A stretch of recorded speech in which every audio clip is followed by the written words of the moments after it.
എന്തോ കാരണം കൊണ്ട് എനിക്കും ഐശ്വര്യക്ക് ഇപ്പൊ പരസ്പരം കോണ്ടാക്ട് ചെയ്യാൻ പറ്റുന്നില്ല. അത്രേ ഉള്ളൂ. എല്ലാം ശരിയാവും. ഞങ്ങളുടെ വിവാഹം നടക്കുകയും ചെയ്യും. അത് നടക്കില്ലെന്ന് പച്ച മലയാളത്തിലല്ലോ നിങ്ങൾ പറഞ്ഞു. എന്തുകൊണ്ട് നടക്കില്ലാന്ന്?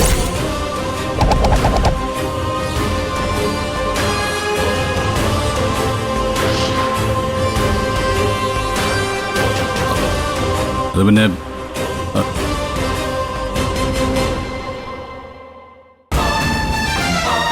കാര്യം പറ. എന്താന്ന് വെച്ചാ തെളിച്ച് പറ. അത് പിന്നെ ഐശ്വര്യ ഈ നാട്ടിലില്ല.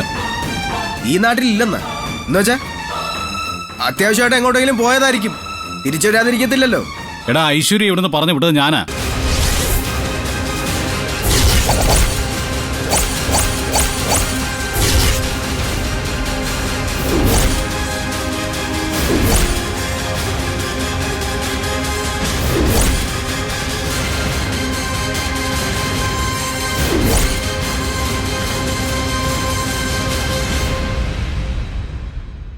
ഏട്ടൻ എന്തേ പറഞ്ഞേ? നിങ്ങളാണ് പറഞ്ഞു വിട്ടത്.